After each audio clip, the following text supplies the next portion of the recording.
Sorry about that, guys. I got a little bit confused, and silly me, restarted the Crucible by mistake.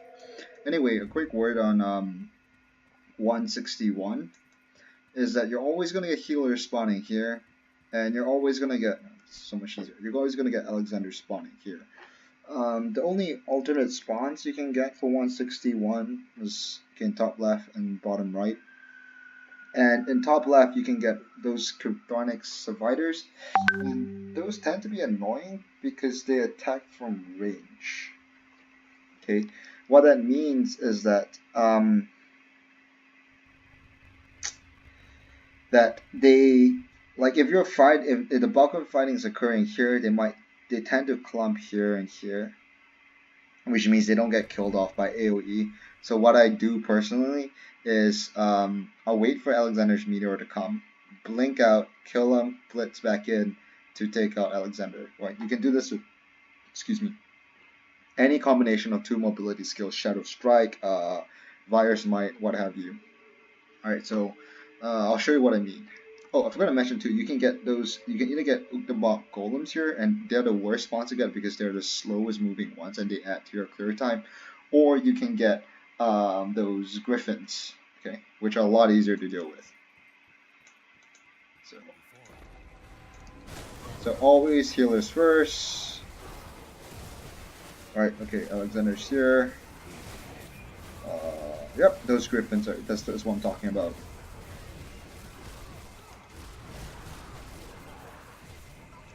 Okay, a quick word on the 162. The biggest thing to note is that the spawn here, you can either get the Amalgamation, which is a piece of cake, or you can get the Mad Queen. Now, okay, both Mad Queen and Amalgamation move pretty slowly, whereas this guy, this Wendigo fuck here, is pretty tanky and moves really fast. So what I tend to do is I'll attack Mad Queen / Amalgamation first and let this guy chase me all the way down here, so my AoE is always damaging him before moving up to the top left, because that's where you can get a bunch of very slow moving spawns as well. So I'll show you what I mean. Okay, so we got a Mad Queen, you can hear her roar. Okay. Right, so all the while, I'm kind of trying to bait both of them. Mad Queen's down. Oh, this is such a pain. Anyway, okay. Now, 163. I personally think that 163 adds the most amount of time to my clear time, so I'll be a little more thorough about this one. Firstly, you get the 3 Malmo Stooges here, and I don't always know which one of the 3, but one of them tends to have a lot more health and tends to be a lot tankier than the other 2. So he's the one you want to hop on first, right? Because again, the whole point about clearing Crucible efficiently and safely is to maximize AoE. Secondly, is this spawn here, top right. You can get either Basilisks, Wendigos, I think, or humans, and humans are the worst because they heal. Fuck humans. And this spawn here, I mean, the rest they aren't so important. I think we have humans. Nope, Basilisk. Okay. So always take out healers first. So I always go to the top right first. So I'm trying to find. So right now I'm trying to find the tankiest guy, and it looks like it's Drevin Cole. Yep, I hope. Yep, it's definitely Drevin Cole.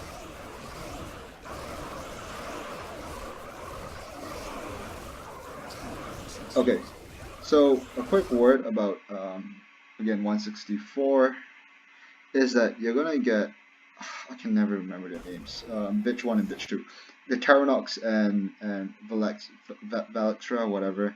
And Valextra has Mavens or something of that sort, which is damage absorption, I think.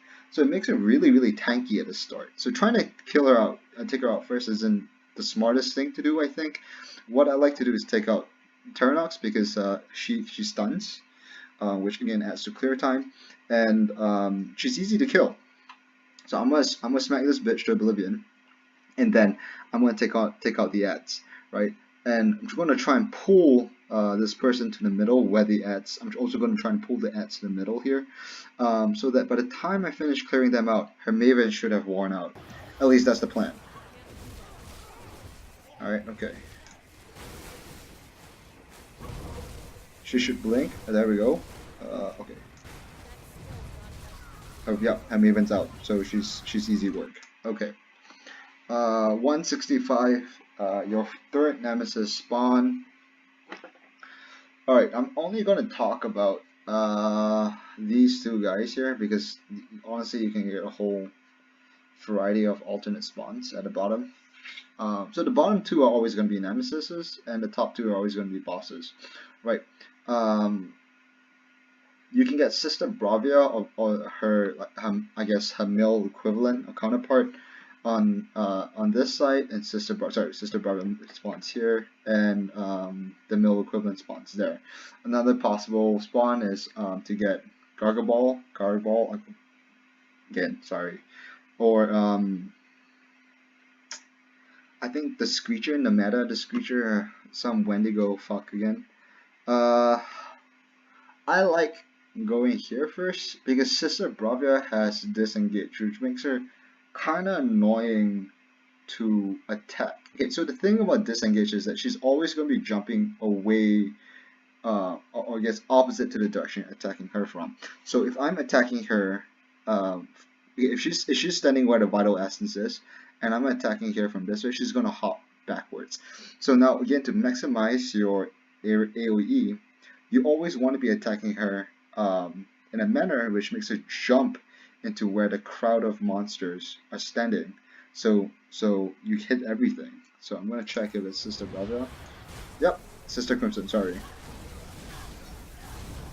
Oh, she didn't even get to use a disengage. Yep. Anyway, so this is what I mean by maximizing efficiency. AoE, I mean. Okay. 166 Alchemos. Can't remember the big red guy. Yeah. Okay, Sharzul, and I think Commander Lucius, or you're gonna get that Eldritch, the red Eldritch looking dude. Yeah. So it's always a combination of those things. Okay, honestly, I think Commander Lucius is the most dangerous. He does the most damage with his devastation, so I always try to go for him first. Okay, 167. Nothing really important to note. It's just this guy, Karos. Okay, another thing I kind of want to add is that you don't really have to kill everything to start the next wave if you haven't noticed by now. Like you can kind of leave those Flash Warp Scorches behind. Like you can kind of see like this guy there is still alive from earlier, and the wave still spawns. So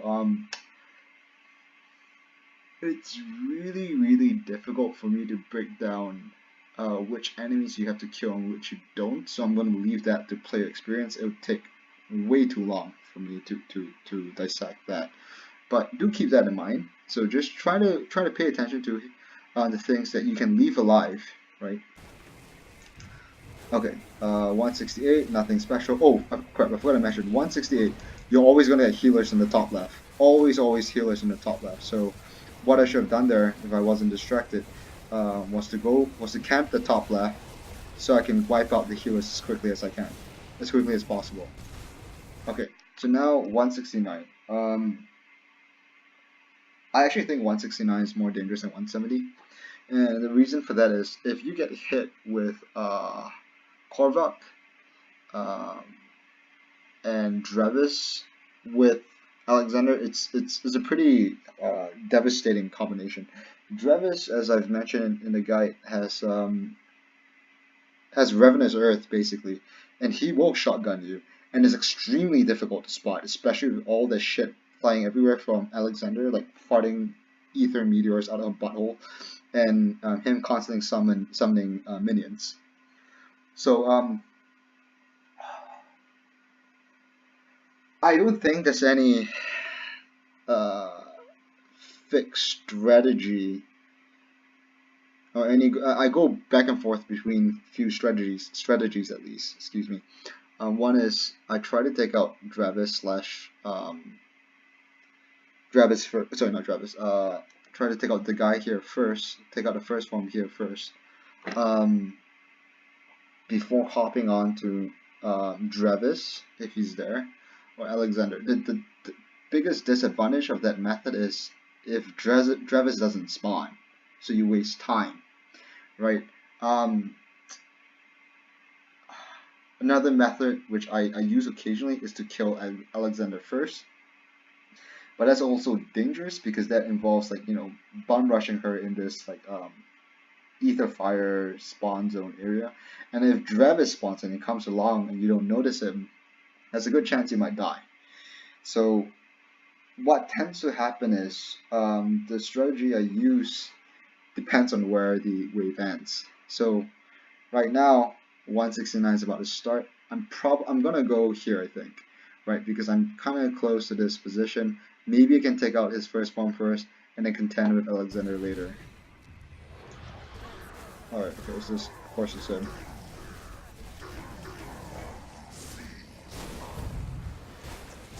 Oh, thank God it's not Dravis. Alright, so what I'm gonna do as well is I'm gonna leave him alive there, and I'm gonna go right to the bottom right here. Again, I guess I should preface all this by saying that do remember that I play mostly Naked Crucible, so I don't really worry about banner spawns or sorry, not, yeah, the AOE of my banner.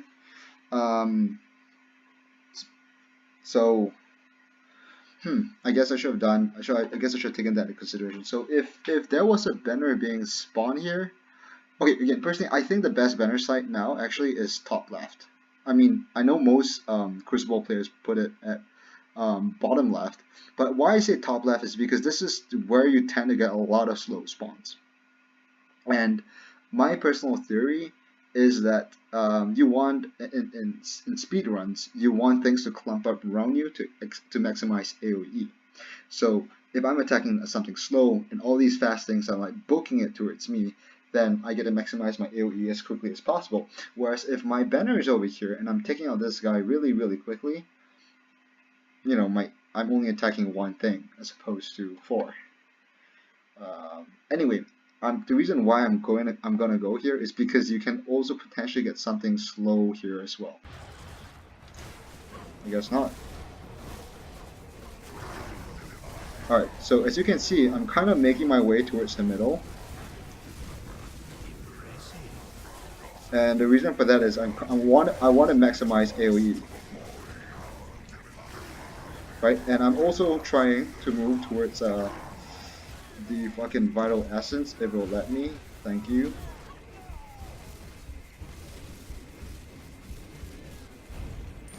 Okay. But yeah, that's basically a breakdown of 160 to 170.